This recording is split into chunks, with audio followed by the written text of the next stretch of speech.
እንኳን ኣብ ንጻረ ሚድያ ብድሓነ መጻኹም ኣብዚ ሓቂ ኣይንሓብእን ዘይተሰምዐ ድምፂ ነቃልሕ ዘይተነግረ ዛንታ ድማ ብግልፂ ንዛረብ ፖለቲካ ማሕበራዊ ጉዳያትን ሓያለ ምጉትን ፍሉይ ቃለ መሕተት ብዘይ ፍርሒ ነቕርብ ንጻረ ሚድያ ናይ ሓቂ መድረኽ ናይ ህዝቢ ድምፂ ናይ ናፃ ሓሳብ መስኮትም ሳብስክራይብ ላይክ ብምግባር ሓሳብኩም ድማ ብኮሜንቲ ግለጹ ንጻረ ሚድያ ሓቂ ንህዝቢ ንጻረ ሚድያ ላይ ኣብ ትግራይ ዘሎ ጉዳይ እንታይ እዩ ዝመስል ሕዚ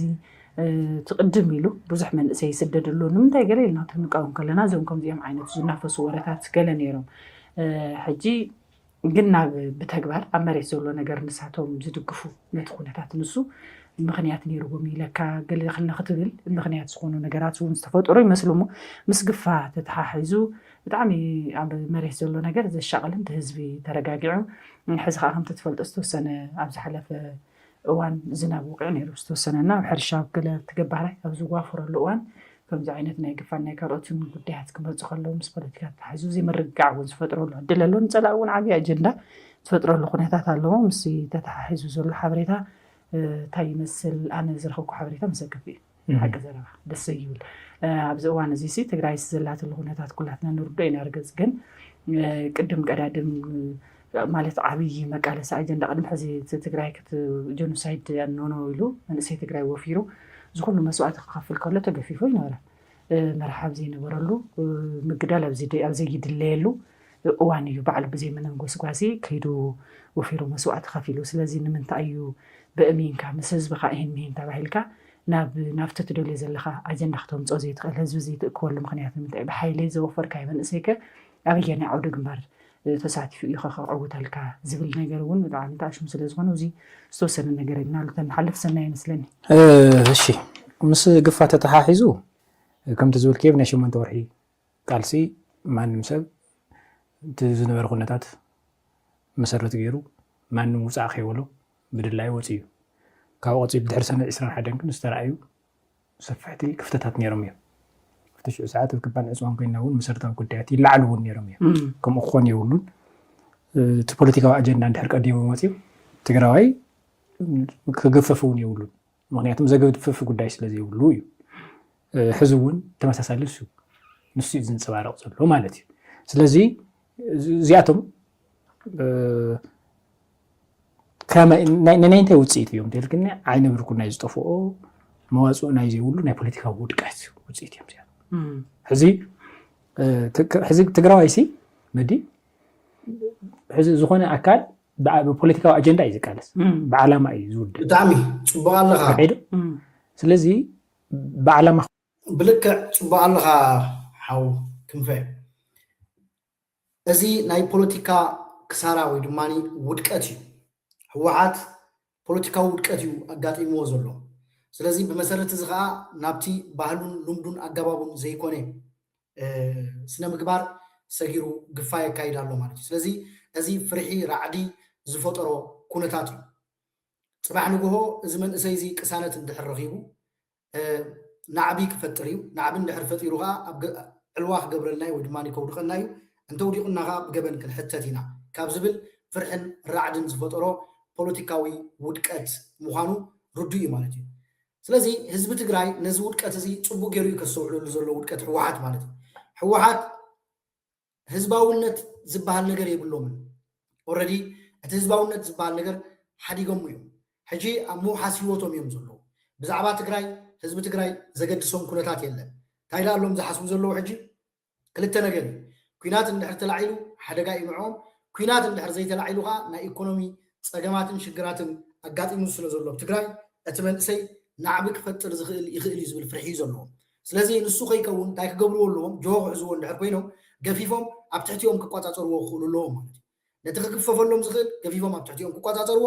ነቲ ክግፈፈሎም ዘይክእል ከዓ ዓዲ ገዲፉ ሃፂሉ ክወፅእ እሶም ካብቲ ዘለዎም ስጋኣትን ፍርሓትን ናይ መንእሰይ ትግራይ ናፃ ክወፅኡ ዝገብርዎ ዘለዉ ፖለቲካዊ ውፅኢት ፖለቲካዊ ክሳራ እዩ እስከ ንቐፅል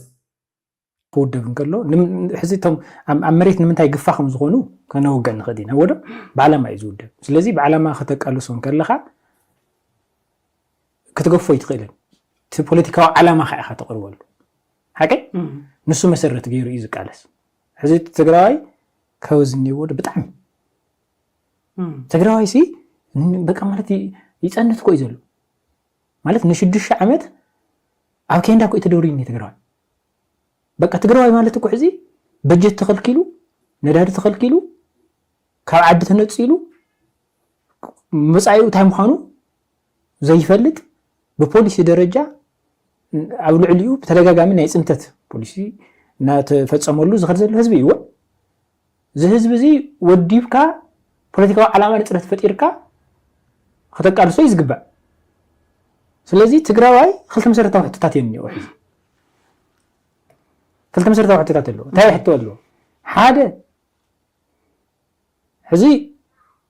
ነባር መንግስቲ መሊስና ይልብሉ ንምንታይ ዕላማ እዩ ዝቃለስ ትግራዋይ መጀመርያ እሱ እዮም ከምፅዎ ዘለዉ ሱኹልካ ይኹንካ ንዓ ተቃለስ ትብሎ ትግራዋይ ክቃለሰሉ ዝኽእል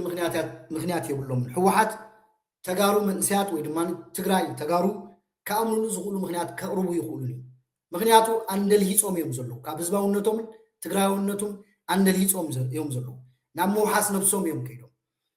እቲ ትግራዋይነት ምዃን ገዲፎሞ ሻዕብያ እዮም ተቀይሩ ስለዚህ ንትግራይ ተጋሩ ዘይኮኑ ዘመሓድርዋ ዘለውስ እቲ ሽፍታ ስርዓት ሻዕብያ ትማሊ ምስ ብልጽግናን ካልኦት ሓይልታትን ኮይኑ ኣብ ትግራይ ጆኖሳይድ ዝፈጸመ ሓይሊ እዩ ዘመሓድራ ዘሎ ንትግራይ ስለዚህ እቲ ዘመሓድር ዘሎ ሓይሊ እቲ ኣብ ትግራይ ዘሎ ሓይሊ ወይ ድማ ትግራዋይ ሓይሊ ዘይኮነስ እቲ ካልእ ሓይሊ የመሓድር ስለ ዘሎ ብዛዕባ መጻእን ፖለቲካዊ ርዕዮተ ዓለምን ብዛዕባ ናይ ትግራይ ናይ ተጋሩ ክዛረብ ወይ ድማ ኣጀንዳ ከውፅእ ከእምና ይኽእል እዩ ህዝቢ ትግራይ ጥራይ እዩ ደቂሱ ዘሎ ይዒሙ ዘሎ ህዝቢ ትግራይ ክበራበር እዩ ዘለዎ ብፍላይ ከም በዓል ንስኻ እንድሕር ፖለቲካውያን ውድባት ኢና ተቃወምቲ ኢና ዝነቃሕና ኣካላት ኢና ምሁራት ኣካላት ኢና ትብሉ እንድሕር ኮይንኩም ነቲ መንእሰይ ክተተስእዎ ዘለኩም ንስኻትኩም ጥራይ እንተዘይ ኮይኑ ትግራይ ኣብ ትሕቲ ተጋሩ ይኮነትን ትመሓደር ዘላ ኣብ ትሕቲ ሽፍታ ስርዓት ሻዕብያ እያ ዘላ ኣብ ትሕቲ ስርዓት ሻዕብያ ሽፍታ ስርዓት ሻዕብያ ክሳብ ዘላ ከዓ ባህልን ልምድን ስነ ስርዓትን ኣጋባብ ወይ ድማ ዘይ ስነ ምግባር ካብ ሻዕብያ ክወርሱ ባህርያዊ ይኸውን ማለት እዩ ወለድና እንታይ እዮም ዝብሉ ክምስሉ ከለዉ ደድሕርያ ኣድጊ ዝኸደስ ሃንተ ዘይለመደስ ጥራጥ ለመደ ይብሉ ስለዚ ሕወሓት ወይ ድማ ንሕወሓት ዝመስሉ ነቲ ኣብቲ ናይ ሕወሓት ዘለዉ መራሕቲ ላዕለዎት ኣካላት ደድሕሪ መራሕቲ ሻዕብያ ስለ ዝኸዱ እቲ ሻዕብያ ክገብርዎ ዝኽእሉ ክገብሩ ባህርያዊ ይኸውን ማለት እዩ ኤርትራ ኣብ ኤርትራ ዘሎ ሕብረተሰብ ካብ ግፋ ወላ ሓንቲ መዓልቲ ቋሪፁ ይፈልጥ እዩ ስለዚ እታ ሽፍታ ስርዓት ሻዕብያ ንሕወሓት እንታይ ኣውሪሳቶም ዘላ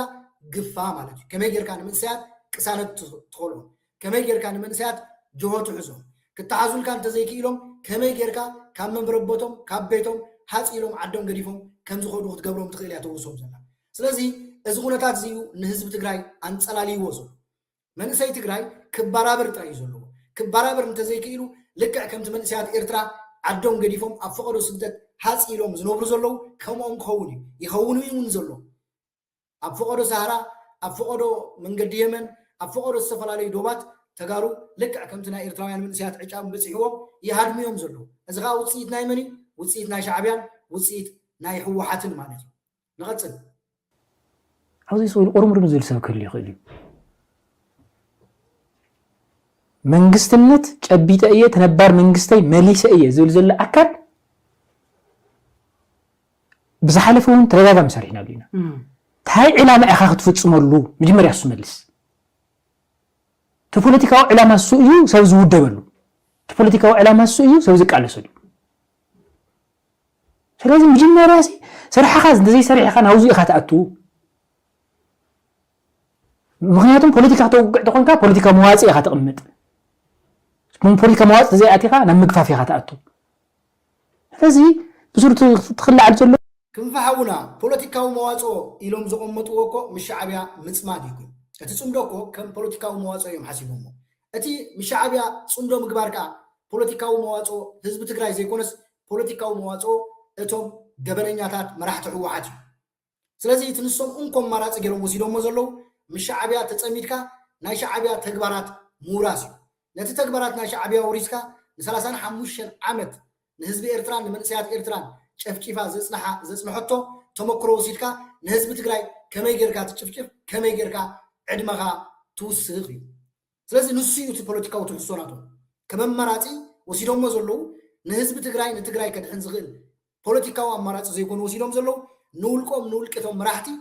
كدحن زغل يوم وسيدهم زلو سلازي نهزب تقرأي أماراتي تاتكقمطوا يقولون يوم ناي ገዛር ሶማ አማራጭ ወሲዶም ስለዘሎ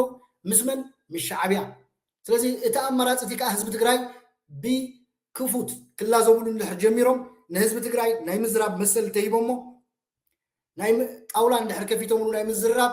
ከም ዘይቅበሎም ጽቡቅ ገሮም ይፈልጥዮም ሓንቲ ከገብርዋ ዘለዎም እቲ ዝቅበሎም መንእሰይ ከገዝእዎ ትባሓይል ተገዚኦምን ክግዛአሎም ዝኽእል ከገዝእዎ በትንሶም ዝብልዎ ኸይድ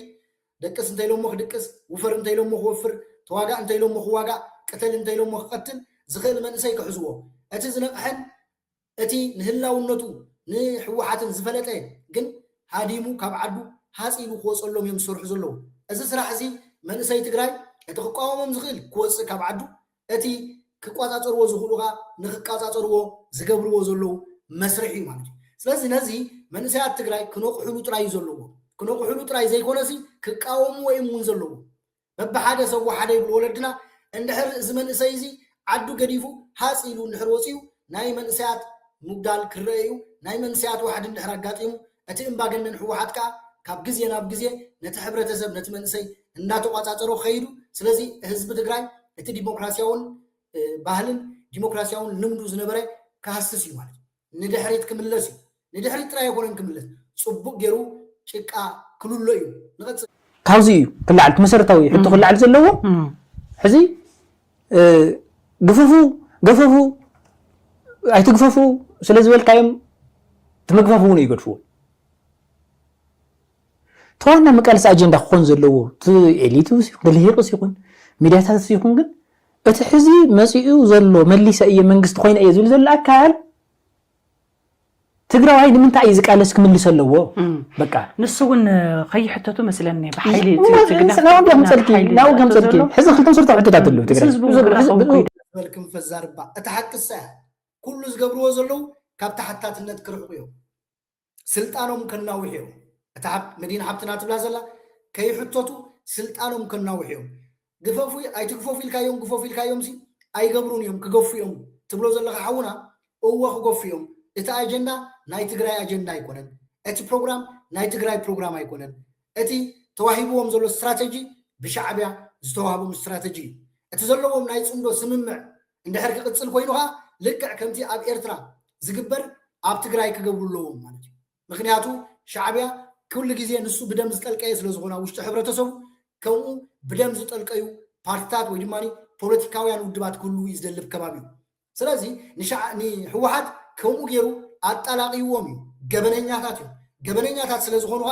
ናብ ህዝቢ ክቀርቡ ይክእሉን እዮም ዲሞክራሲ ብግቡእ ከሰላስሉ ይክእሉን እዮም ድምፂ ህዝቡን ክሰምዑ ይክእሉን እዮም ትግራይ ህዝቢ ትግራይ መንእሰይ ትግራይ ጥራዩ እጅጉ ሰብሲቡ ክቃለሶም ዘለዎ ምስ ሙሉእ ሓይሊ ከሎ ንቐፅል ሕዚ ኣብ ትግራይ ትግራዋይ ሲ ብሱሩ ናይ ምቅላስ ፀገም ኣይኮነን ዘለዎ ክልተ መሰረታዊ ጉዳይ ገጢምዎኒ ትግራዋይ ናይ መሪሕነት ውድቀትን ናይ ፖለቲካ ዓላማ ንጽረትን ይገጥምዎኒ ሕዚ እዚ ከይመለስካ ኮታቱ ንትወረዳ እዚ ክትምለሰለካ መጀመርያ እዚ ናይ መንእሰያት ናብ ውትድርና ምምፃእ ኮታ ገለ ትብሎ ዘለካ ኣብ ኤርትራ ንነዊሕ ዓመት ዝተኻየደ እዩ ብፍላይ ቀዳማይ ዙርያ ኣብ ጀሚርካ ካብ ቀዳማይ ዙርያ እስካብ ሓምሻይ ዙርያ ዘሎ ንኩለን ምምሕዳራት ብቁጥሪ ህዝቢ ክንዚ ዝኣክል መንእሰያት ክተቅርባ ኣለክን እናተባህለ ዝሕተታ ነይረን ከቅርባ እንድሕር ዘይክኢለን እቶም ክኸዱለዎም ዝተባህሉ ናብቲ ውትድርና እንድሕር ኣብዮም ወለዶም ይተሓዙ ይቁፅዑ ግብሪ ይሕደጉ እቶም መንእሰያት ከዓ ተደልዮም ተገፊፎም ናብ ውትድርና ይኹኑ ዳሕራይ ካብኡ ሻድሻይ ሸውዓይ ሻምናይ ታሽዓይ ዙርያ እናበልካ ግን ጠቕላላ ኣብ ሃገር ሙሉእ ብዘየገድስ መንእሰይ ኣብ ፀንሒ ፅናሕ ሰራዊት እናገበርካ እንዳገፈፍካ እዩ ምስላፍ ተኻይዱ ስለዚ እዚ ኣብ ትግራይ ጸላልዩ ዘሎ ኩነታት ናይ ሻዕብያ ኣጋባብን ኣካይዳን በተዘዋዋሪ መገዲ ንትግራይ ሕወሓት ወይ ድማ ፓርቲ ሕወሓት ዘይኮነ ዝመርሓ ዘሎ ሻዕብያ እዩ ዝመርሕዋ ዘሎ ሻዕብያ ክሳብ ዝመርሕዋኻ ግፋጥራ ይኮንኩም እንግትሪ መቅተልቲ መዝረፍቲ መጮይቲ ዝተፈላለዩ ዓይነት ገበናት ክትርዩኹም ህዝቢ ትግራይን መንእሰይ ትግራይን ነዚ እንተዘይነቂሕሉ ደው ኢሉ እንድሕር ዘይተቃዊምዎ ንሕወሓት ካብ መንገዲ ፀጋም ናብ መንገዲ የማን ከምርሑ ብመትከል እንድሕር ዘይተቃዊምዎም ጋና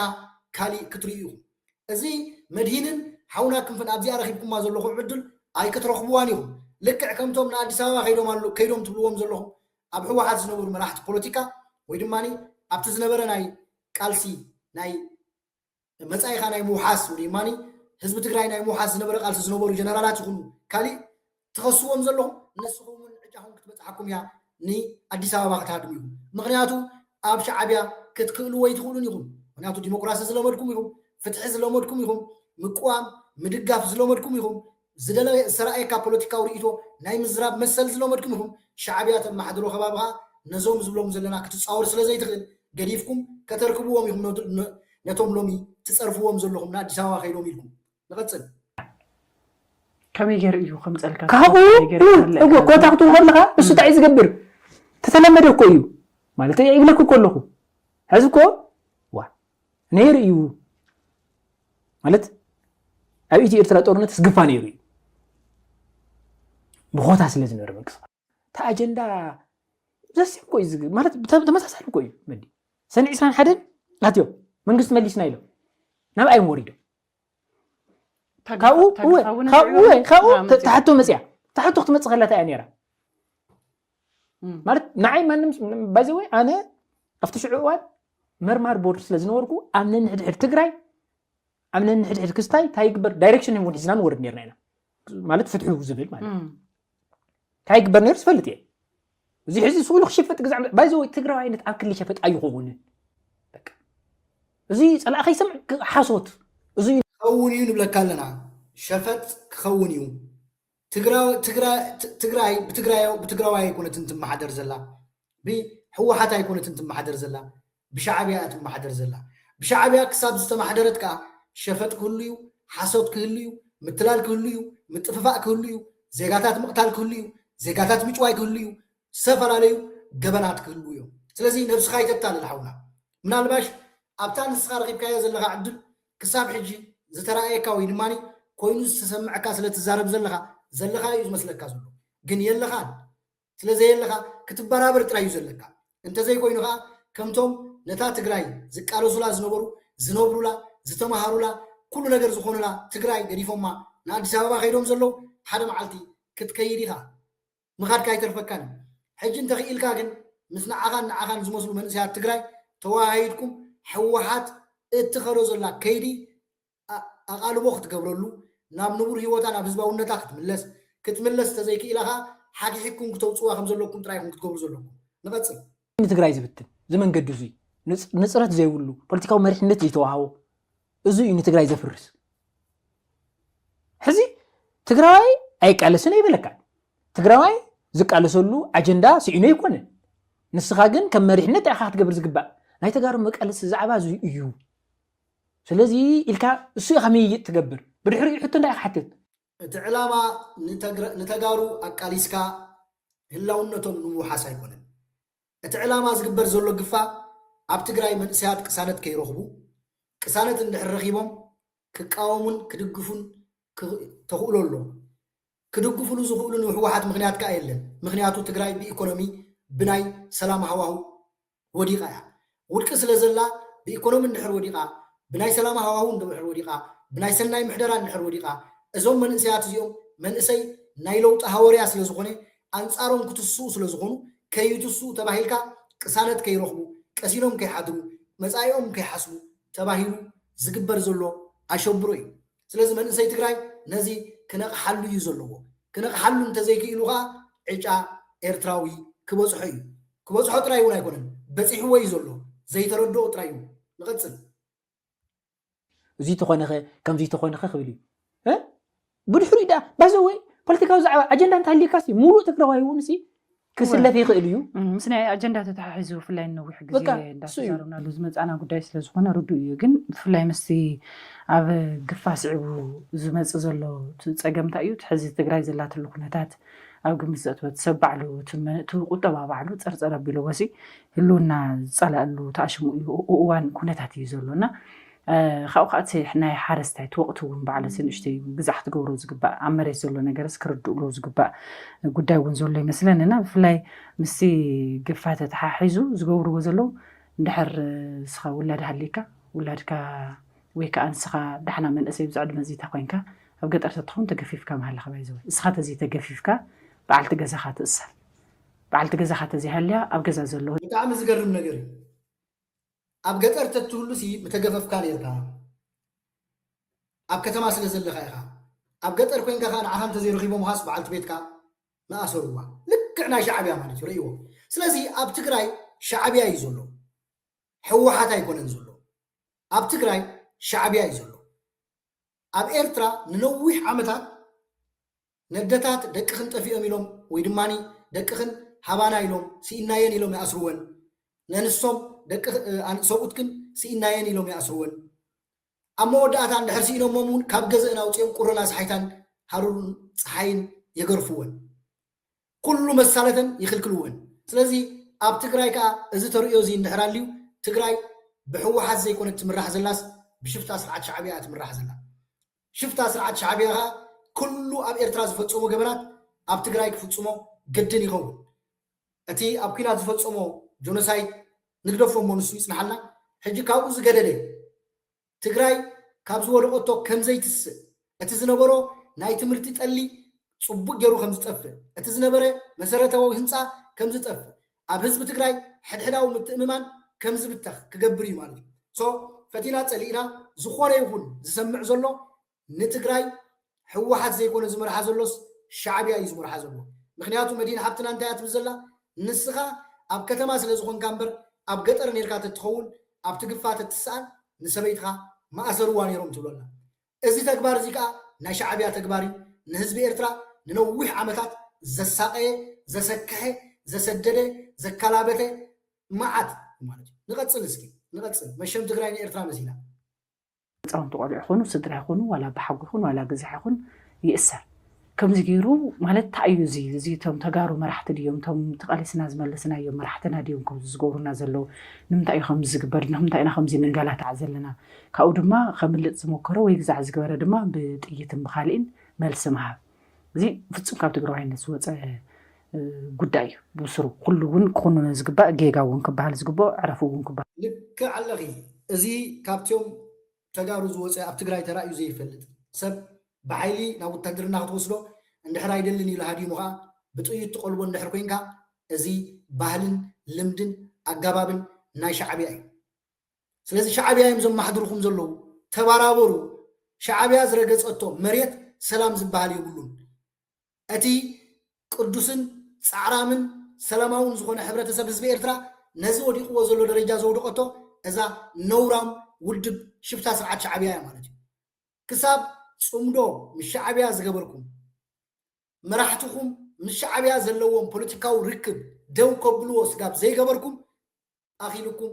ክትፀፍኡ ኢኹም እዚ ትብልዮ ዘለኹ ጥራይ ኣይኮነን ከጋጥመኪ ኣብ ቅድሚ ዓይንኹም መንእሰያት እናወደቑ ኣብ ቅድሚ ዓይንኹም ኣደታት እንዳተኣስራ ኣብ ቅድሚ ዓይንኹም ኣቦታት እንዳተቆትሉ ክትርእዩ ኢኹም ብፍላይ ከም በዓል ንስኺ እቶም ጋዜጠኛታት ካሊእ ዓይነት ኣክቲቪስት ዝኾንኩም ቦታ ዝበሃል ነገር ኣይክህልወኩም እዩ ድሕሪ ሕጂ ኣምላኽ ዕድል ተገይርኩም ከምቶም ሃዲሞም ዘለዉ ንኣዲስ ኣበባ ክትሃድሙ ኢኹም ዕድል ተዘይገይርኩም ከዓ ዝሓሸ ዕድል ተተባሂሉ ከዓ ኣብ እስር ቤት ክትኣትዉ ኢኹም ዘይዕድለኛታት እንድሕር ኮይንኩም እውን ሂወት ናይ ምስኣን ከጋጥመኩም ይኽእል እዩ ምክንያቱ ሻዕብያ ናፃ ፕረስ ኣይተኣምንን እያ ሻዕብያ ንቑሓት ኣካላት ኣይተኣምንን እያ ሻዕብያ ንህዝቢ ከበራብሩ ንህዝቢ ከንቅሑ ንህዝቢ ሓበሬታ ክህቡ ዝኽእሉ ኣይትቕበልን ፀላእታ እዮም ፀላእታ ስለ ዝኾነ ካብ ዝደቐቐ ስጋብ ዝዓበያ ስጉምቲ ትወስዱ ኣሎ ኣብ ትግራይ ከዓ ከምኡ ዓይነት ስጉምቲ ይውሰድ እንድሕር ኣልዩ ብኢዶ ዙር ሻዕብያ እያ ተመሓድረኩም ዘላ ደብረፅዮንን ንደብረፅዮን መሰልትን ባምቡላ እዮም ዋላ ሓንቲ ትርጉም የብሎምን ንቐፅል ባሉ ዝግብኦም ጉዳይ ይመስለንና ብከምዚ መንገዲ ክትዕውቶ ትኽእል መጀመርያ ከምቲ ዝበልካዮ እቲ ንፅረት ፈጢርካ ዘተ ጌርካ ምስ ህዝቢ ተራኺብካ ህዝቢ ዝሓቶ ዘሎ ሕቶ እንታይ እዩ ብኸመይ ንውፃእ ኢልካ ተማኺርካ ፅሑፍ ኣቕሪብካ መእመን ኣቕሪብካ ድሕሪኡ ኣብቲ ዘተ ተምፅኦ ወይ ከእምነካ ወይ ተእምኑ ኢኻ ድሕሪኡ ፍታሕ ሒዝካ ክትመፅእ ኢኻ እንተዚኣ ኣለ ግን ኣነ ዘምፃኸልካ ጉዳይ እዚኣ እያ እዚኣ ትገብር ኣይትገብርን ዓይነት ነገር ተኮይኑ ግን ከምቲ ዝበልካዮ ትግራይ እንዳፍረስካ ብመዓልቱ ሰብ እንዳህተንካ بينك تعرفوا عدل من متشاو زي جبء سلزي كونه من الوقت دقيما كوري أوز قلوهم قداي وني مثلنا مستناي مع زاو بيت مرتتاتا وقربا جزي قلتفن كلها ناي ولك خلنا من قصابيات تمرتي قلتفن مدبعة كتنا خمسة لون زو ورد من حتى تحاحزو بقى خويناتي متصلو يزبل بتاع مفتناي افتهزبي قلتفن مدبعة كتنا قالون تن بيت مرتات مالتي زي بتعمي يزقرن حجي قلتفن نتحيزنو ويدماني نتوم زمهروم زمهرو تمهارو كتنا قاين تحتي تنزلوا معصاو بيت تمرتو ونكمصي مخنياتو شعبيا مجمرتا اب إرترا مسرته تمرتي اوديم ويدماني اعني زي تمهره ايدحن زي توقري نايطحن يبو سلازي بيت تمرتي نشعبيا قتاليتيا مخنياتو بيت تمرتي زنقح حبرتسب تفطر دكاتره تفطر ፖለቲከኛታት تفطر ጋዜጠኛታት تفطر ዝተፋላለየ ጸጋ ዘለዎም ሰባት ስለተፈጥር ጸላኢቶም እያ ስለዚ ናይ ግድን እዩ እቲ ቤት ትምህርቲ ኣብቲ ቤት ትምህርቲ ዘለዉ ተማሃሮ ቅሳነት ክስኡኑ ቅሳነት ሲኢኖም ብዛዕባ ትምህርቲ ዘይኮነ ክሓስቡ ብዛዕባ ኩናት ጥራይ ዘይኮነስ ብዛዕባ ግፋ ብዛዕባ መጻኢ ህይወቶም ክጭነቁ ብዛዕባ ኣብቲ ትምህርቲ ዘሎ ነገር ንኸይሓስቡ ዓዶም ሓፂሎም ገዲፎም ማኽወፁ ዝግበር ዘሎ ኣሸብሮ እዩ مشن إرتراويان دليت فتحي بزح جزية نجرناكم هنا إذا مش شعبيا التجبروا زل حواحد صمرو صباح نجوه نهزبة إجراي نتفقاتكم أبزبانكم زورودو شعبيا مسافر عليه حيلتات بمدمر أيترسعوا شعبيا نهزبة إجراي فتيون أفكيرون حسيبولون أيفلتونيو بوليتيكاو جروبتناون كجبر فقادين يكونن أنت قاينلو زفلالي متلالات بمقبار نهزب تقرأ كاب جزية ناب جزية كود زسعل بوليتيكاوي استراتيجيوي رأي زلوه إلا تنجيركم أي سمعكم كاب زي سمعكم كا أبكيد معانينا أدمن تلو كل نجار تريها نري إلا نعمارج نغتصل النوع ورود مخالي من نجع خالي تأجهم زفترة الخناتات علونا تتقرأ زلات الحزي بتعمل سكاف خناتات الكاتب قلت أيوهم تزول كايو وانت من قسم اللي سيز ولا بجزيهم محدار ممرح ويك أتقرأي مقطع طفعت يزول أكل حزون طفعت من قد يزوس دنا لنا لو بعد يزوس دنا لو تعيز جبرنا زلوا زول نجر منهم أنفت بزيت أمة له من قد حزون جفيف كا وسيد كا بزعبة مريت ملسو إنا نبهليو مريت ملسو مالت كن حزر أزي ملسو زخل سراوي حزام تنانني لهم كم زاد عندي سبعة خلوسي معرفت تقرأي شعور أي ترى أيوم من ديو زبل حتى يسحت زول السبت قد محز طفو دكناها عاوزين نتقوم كيولكم نحزق أن جنا دكنا هذا اللي هم مزيحون زول كافتي هزبي حيال تقاوم وإذا قادوا زلنا نزتقاوم وزيد ما ببرهت كمل سيا مالت دما نوريو حتى هزبي تغكليو حوحات نسلت أنا الله دا مش بشاب تقبر زلامبر نلقلاون التقراي ويدماني ني دحنات هزب تقراي يكونت نعاء دكاس كلي وازلو كما يجرى سلت أنا تنوح كما يجرون توم نحوحات زمرح زلو أكلات كابتا حتى تنت يدحنو ايوناتهم كان دعيو غزا من سي تግራይ كنق حلو زلوو كاب حجي استيمو كقاومو من تزيكيلو صباح نغو نتوم زتقموم زلو اغبابات كاب غفات حيسكا ابت حبرتسب حدحداو متممان كيهلو راعدي فرحي حدحداو بكففال زبلو نغرات كمدل بقى بزغبا تزرغوهم سلازلا حزب تግራይ حدحداو متممانو اندحر تبتيغو حبيرو نمسلو كقالس ويدماني ككلاخل አይከልን ክልተ ነገር ይዞሎ ደጋው ጸላሎ ውሽጣው ጸላሎ ህዝብ ትግራይ ውሽጣው ደጋው ጸላይ ይዞም ማሕድሮ ዘሎ ሽፍታ ስርዓት ሻዕብያ እቶም ኣብቲ ውሽጢ ዘለው መጋበርያና ሽፍታ ስርዓት ሻዕብያ ንባዓል ደብረጽዮን መሰልትጋ ውሽጣዊ ጸላእት እዩ ስለዚ ምስክልተ አካላት ይጋደል ከድልዮ ምስክልተ አካላት ክጋደል ተቆይንጋ ሕጂ ብውዕዩ ከሎ እንድሕር ዘይተስዩ ጽባሕ ንጎ ምስተርንዑ ምስገበዙ أي كيلو منيو نغتصل ناي درجي شعبيا دي تملسو مصينا زبلون لفتنا شعبيا غزي تግራይ ዝነበሩ ልዋን ኮም ዓይነት እንዳምልሻ እዮም ወይ ካንዳ ወታደር እዮም ተባሃለ ገዛውቲ ኮም ዓይነት ምግልታ አይገጥም ሕዝ ተመሳሳለ ዝኾነ ስራሕ ስለ ዝግበር ዘሎ እቲ ህዝብ በጣም ሓያል ተቃውሞ ሓያል ንደት እዩ ዘብል ዘለና ጽቡቅ ውጽኢት ሆነ የምጽን ካብ ዘሊና ዝጉዳይ ዝነልዕሎ ዘለና ተፈከል ይኸይ ሕዝት ብመሰረቱ ኣብዚ ስሚርና ለهم حلف ዝግባሲ حزي كم تزول كيو تجراي بتعمل جزيف حبراوي إقتصادي وبوليتيكا وكل عينة كلولاوي زال كل عينة كلولاوي سلزي زون كلولاوي زي مدما مفتوحهم بوليتيكا مفتوح حزي توانا مسرتاو صقم كوينو زنيه حزي نسخي توم وصيتاتيخي اندحر دأ نصرت زيولون نت بوليتيكا علامه خسكم زخيل مريحنت زين قميتكا تتوليو زلخ يزمص حزي قدفو إلكا يكون كانتو قدفو ترديخني أنت خمرحية تبت زلخا أنت منقص مليسة تبت زلخا حيلي منقص إنت ننت أخمر ليسكايو بوليتيكا أجندة خانتا إيو حولاكم في نسخة ختارة خانتا إيو كم حدا مور أكل نقوح أكل كم حدا بوليتيكينا ترى خانتا إيو أمو داب من إسيا مخنياتو حدا بوليتيكا ودب ويدماني جزائي بوليتيكا ودب حتى هزب خملس النحر كوينو توديبكا صارتخ كبروا له صارتخ تكبرك فقادنيا ديخا كتزارب ديخا ولا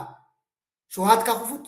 من ساعات وديبكا واغا تكفل اتتبلو زلغا حتى بوليتيكا هو حد كملسو من سي زفلالي نعبي بمقبار حتى حزبي كملس كم زخيل كاب منقد صقام نام منقد يمان كمرح كونتات بوليتيكو كنتصر سلي ربحان تقمن حبرتسب حزب تግራይ كقالس ወይ ድማኒ ክሰርሕ ክገብር መንእሰይ ክት ውድቦ ድሉ ዲኻ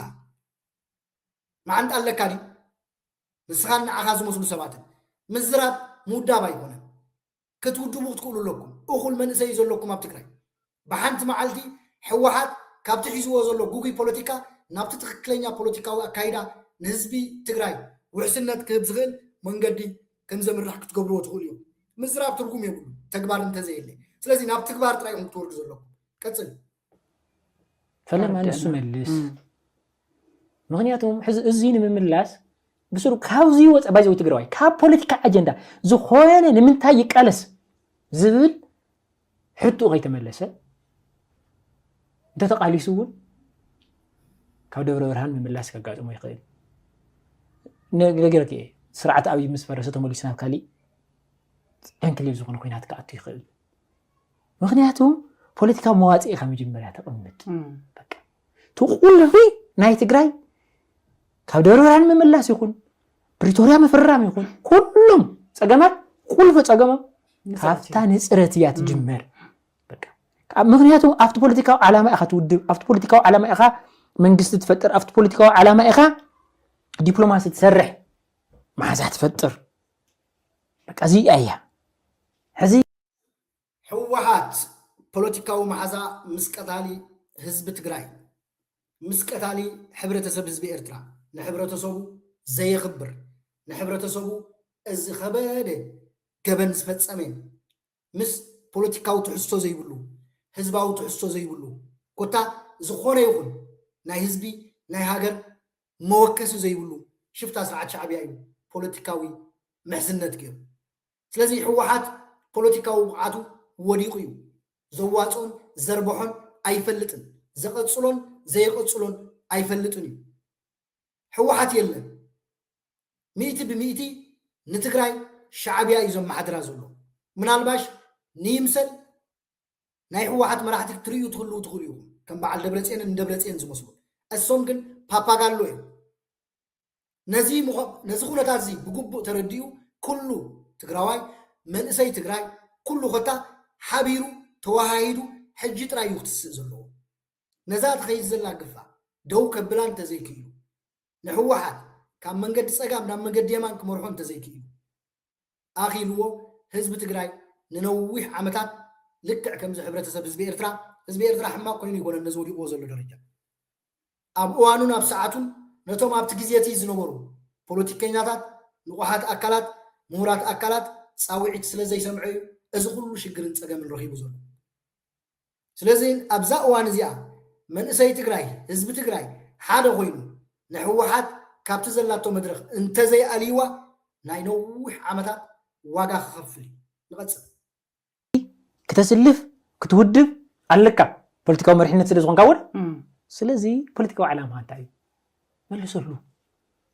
حزي 2012 ምዕራብ ትግራይ ኣብ ኢድና ነይሩ እዩ 2010 ጥራሕ ዲኻ ሻዕብያ ፅባሕ ንግሆ ተቐያሪ ስርዓት ስለ ዝኾነ ተለዋጢ ፅባሕ ንግሆን ዝመፅእ ስርዓት እውን ግን ሃገር ሒዙ እዩ ዝቕፅል ካሊእ ተኣሽሙ ዘምፅኦ ነገር የለን ኣብ ውሽጢ ዘሎ ዲሞክራሲ ኣብ ውሽጢ ዘለዎ ስርዓት ዓይነት መልክዕ ኣለዎ ዝብል ናይ ምቋም ናይ ምድጋፍ ተኣሽሙ ኣለካ ግን ኣብቲ ተፈጠረ ሃገር ኣብቲ ተኸፈለ መስዋዕቲ ግን ከምኦም ዓይነት ኣፈላላያት ፈጢሮም ክንዲ ዝኣክል ፋሕፊን ጭርጋሕ ዘብሉ ኣብ ናይ ኤርትራ ዘሎ ጉዳይ እውን ይመስለኒ ሞ ምስ ተተሓሒዙ ኤርትራውያን ትማሊ መዓልቲ ነፃነቶም ኣኽቢሮም ኣሎ ፕረዚደንት ኢሳያስ ኣፈወርቂ እውን ኣብዚ እውን ናይ መዓልቲ ነፃነት ምክንያት ብምግባር መልእኽቲ ዘሕልፍሉ ነይሩ ናይ ትግራይ ግን ሃብትና እቲ ዝሓለፈ ትማሊ ትብልዮ ዘለኹ ዕለት 24 ግንቦት ዝሓለፈ መዓልቲ ናፅነት ትብልዮ ዘለኹ መዓልቲ ናፅነት ኣይኮነን መዓልቲ ባርነት እዩ ምክንያቱ ንናፅነት ከተብዕል ዝገብሩ ረቋሒታት ኣለዉ እቶም ረቋሒታት እቲኦም ኣብ ሕብረተሰብ ህዝቢ ኤርትራ ኣብ ኤርትራ የለውን ስለዚ እዞም ንመዓልቲ ናፅነት ከተብዕል ዝገብሩ ረቋሒታት ኣብ ኤርትራን ኣብ ሕብረተሰብ ህዝቢ ኤርትራን እንተዘይሃልዮም ነቲ ብእምባገነን ሽፍታ ስርዓት ሻዕብያ ዝውዕል በዓል ናይ ይምሰል እዚ ትብልዮ ዘለኺ መዓልቲ ናፅነት መዓልቲ ባርነት ኢልና ኢና ንፅውዖ መሸም እቲ ዕድመ እኳ ንመርገም ኣይበቕዐን ግን ክረግመከ እቲ ሽፍታ ስርዓት ሻዕብያ መዓልቲ ናፅነት ዝብሎ ናፅነት ይሃብኪ ንምንታይ ኢኹም ዝብለክ ዘለኹ ምክንያቱ መዓልቲ ናፅነት ዘብሉ ብዙሓት ረቋሒታት ከም ዘለዉ ፅቡቅ ጌርክ ትፈልጢ ኢኺ ኣብ ኤርትራ መዓልቲ ባርነት እምበር መዓልቲ ናፅነት ከም ዘየለ ፅቡቅ ጌርኪ ኣንዳዕድዒ ክትፈልጢ ኢኺ ግን ዘይስንኻ ሑፃ ቁርጥመሉ ስለ ዝኾነክ እዩ ክንቅፅል ኢና ፖለቲካዊ ናፅነት ንምንታይ ክርእየክ እዩ ኣብ ሓደ ሕብረተሰብ ወይ ድማ ሓደ ሃገር ናይ ናፅነት መዓልቲ ዕለት ፈልዩ ዓመታዊ በዓል ከብዕል እንድሕር ኮይኑ ከማልእዎ ዘለዎ ናፅነት ንልዕላውነት ጥራይ ኣይኮነን ዝዓቅፍ ንብዙሓት ረቋሒታት እዩ ዝዓቅፍ ፖለቲካዊ ናፅነት ህዝቢ መራሕቱ ብናፃ ክመርፅ ሕጊ ንኩሉ ብማሕበር ክሰርሕ ሕጊ ንኩሉ ብማዕረግ ክሰርሕ መንግስቲ ብዲሞክራሲያዊ ክመሓደር ኢኮኖሚያዊ ናፅነት ሰባት ስራሕ ክረኽቡ ድኽነት ክጠፍእ ሃገር ብኢኮኖሚ ክትዓቢ ኤርትራ ኣብ ኢኮኖሚያዊ ጉዳያት ኣብ ምንታይ ኩነታት ከም ዘላ ትፈልጢ ኢኺ ህዝቢ ኤርትራ ኣብ ምንታይ ኩነታት ከም ዘሎ ኣንዳዕድዒ ክትፈልጢ ኢኺ ማሕበራዊ ናፅነት ሰብኣዊ መሰል ክኽበር ኣድልዎ ከይህሉ ደቂ ኣንስትዮ ህፃናትን ኩሎም ዜጋታት ማዕረ መሰል ክህልዎም ኣብ ኤርትራ ዞም ንብሎም ዘለና የለውን ራብዓይ ሓሳብን ዘረባን ናፅነት ናይ ምዝራብን ናይ ምሕሳብን ናፅነት ኣይኮነን ናይ ምሕሳብን ናይ ምዝራብን ናፅነት ክህሉ ሲ ክንድታት ክሳብ ሕጂ ኣብ ትግራይ ረኺብኩማ ዘለኹም ናይ ምዝራብ መሰል ህዝቢ ኤርትራ የብሉን ማለት እዩ ሰባት ሓሳቦም ብናፃ ክገልፁ ፕረስ ሜድያ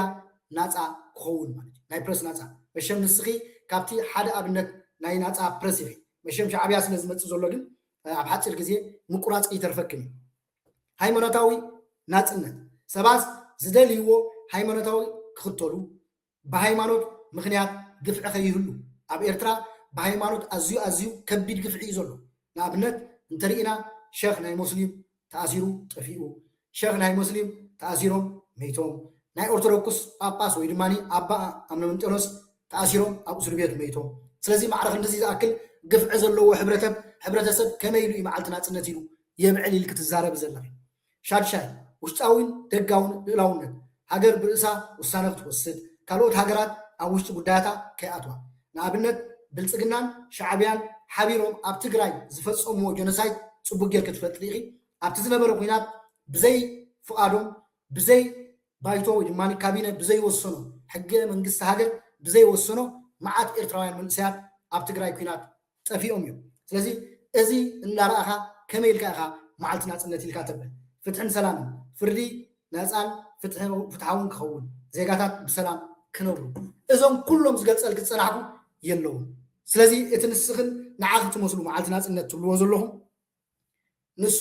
መዓልቲ ናፅነት ዘይኮነስ መዓልቲ ባርነት እዩ ሕብረተሰብ ህዝቢ ኤርትራ ብፍላይ ከዓ ኤርትራዊ ደላይ ፍትሒ ንምሉእ ናፅነት ነዞም ሕጂ ክንጠቕሶም ዝፀናሕና ረቋሒታት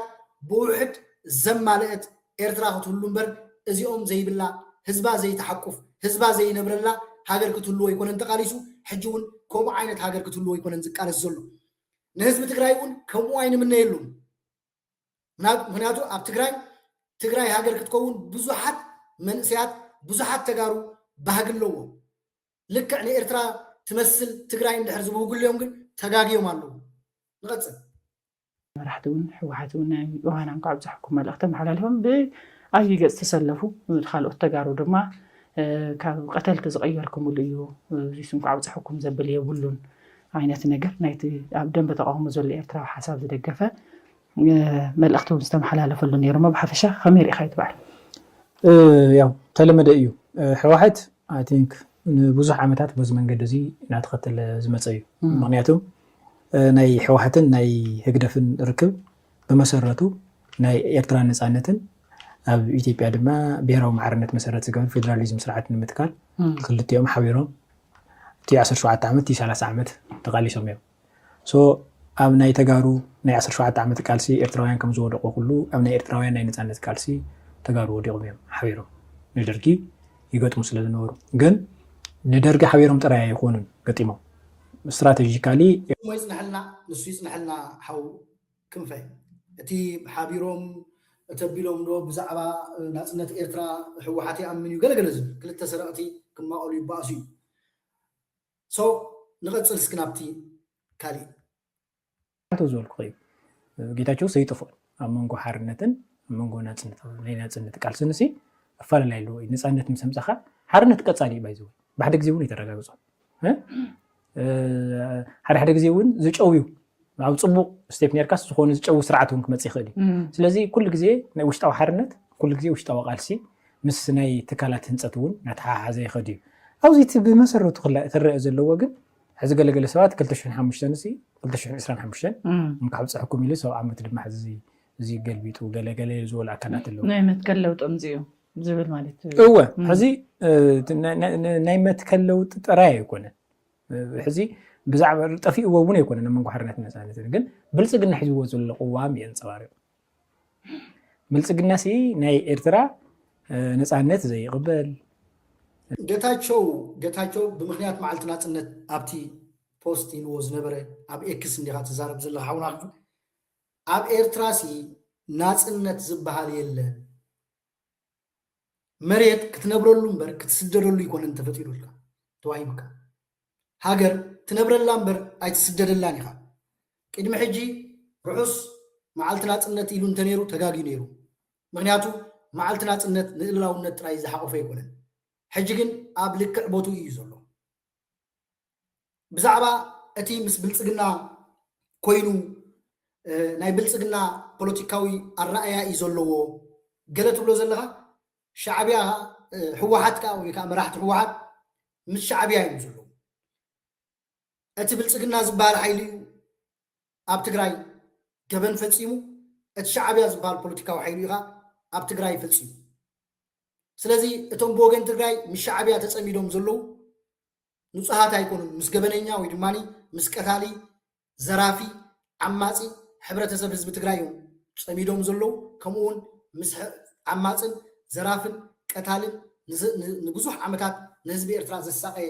ስርዓት እዮም እቶም ብወገን ሕወሓት ፀሚዶም ዘለዉ እቶም ብወገን ብልፅግና ትብሎም ዘለካ ከዓ ኣብ ትግራይ ናብ ተጋሩ ናብ ብልፅግና ከይዶም ትብሎም ዘለካ ከዓ ክልቲኦም ኣይመኻኽሑን ነቶም ሓደ ቁኑዓት ነቶም ሓደ ዘይቁኑዓት ክትገብሮም ኣይትኽእልን ኢኻ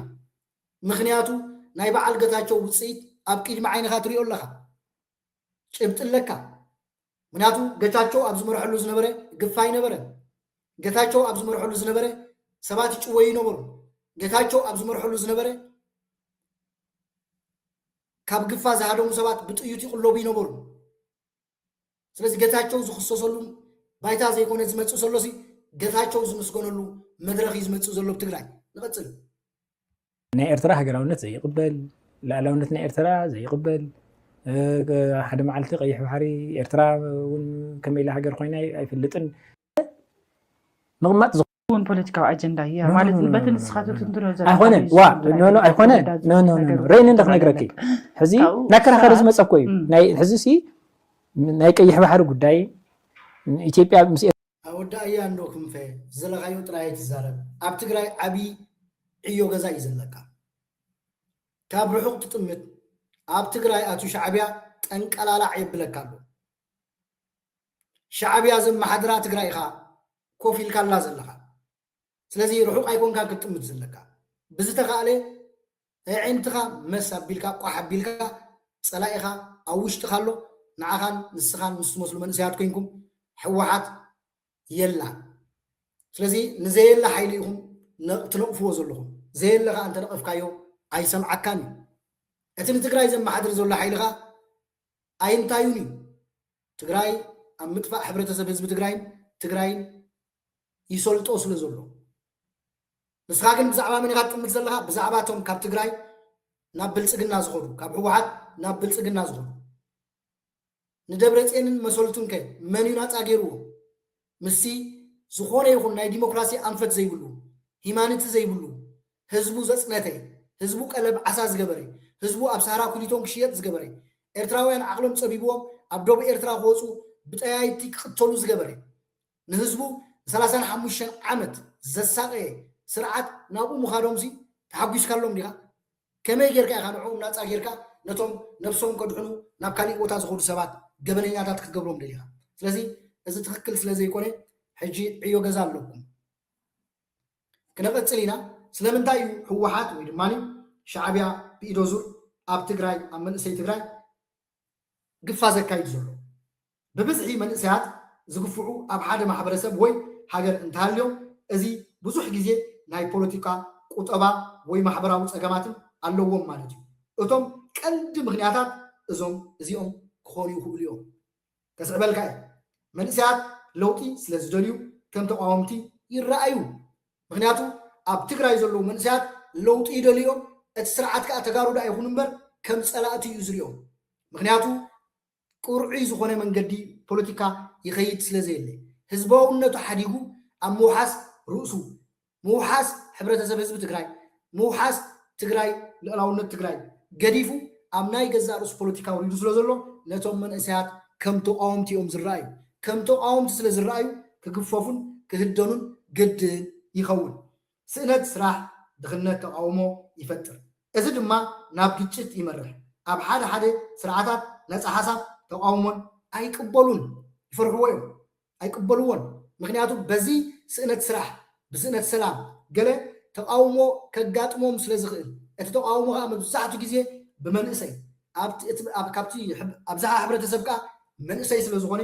መንእሰይ ከዓ ደላያዊ ለውጢ ስለ ዝኾነ ብዝተፈላለየ ዓይነት መንገዲ ኣሸብሮ ክፈጥሩሉ ኣለዎም መንእሰያት ኣብዝሓ ህዝቢ ስለ ዝኾኑ ኣብ ፖለቲካ ናይ ምቁዋም ተራ ኣለዎም ስለዚ ሓደ ግዜ መንግስታት ይፈርሕዎም ሓደ ግዜ ይኮነን ኩሉ ግዜ ይፈርሕዎም ሕጋዊ መሰላት ፍትሕን ደኺሙ እንተሎ ግፍዒ ይባዛሕ ሕጋዊ መሰላት ፍትሒ እንተደራኺሙ ግፍዒ ከዓ ይባዛሕ ማለት እዩ ሕጂ ካብቶም ኣቀዲምካ ትብሎም ነበርካን ከምኡ እውን ትብሎም ዝነበረትን ኣብ ትግራይ ግፋ ይካየድ ኣሎ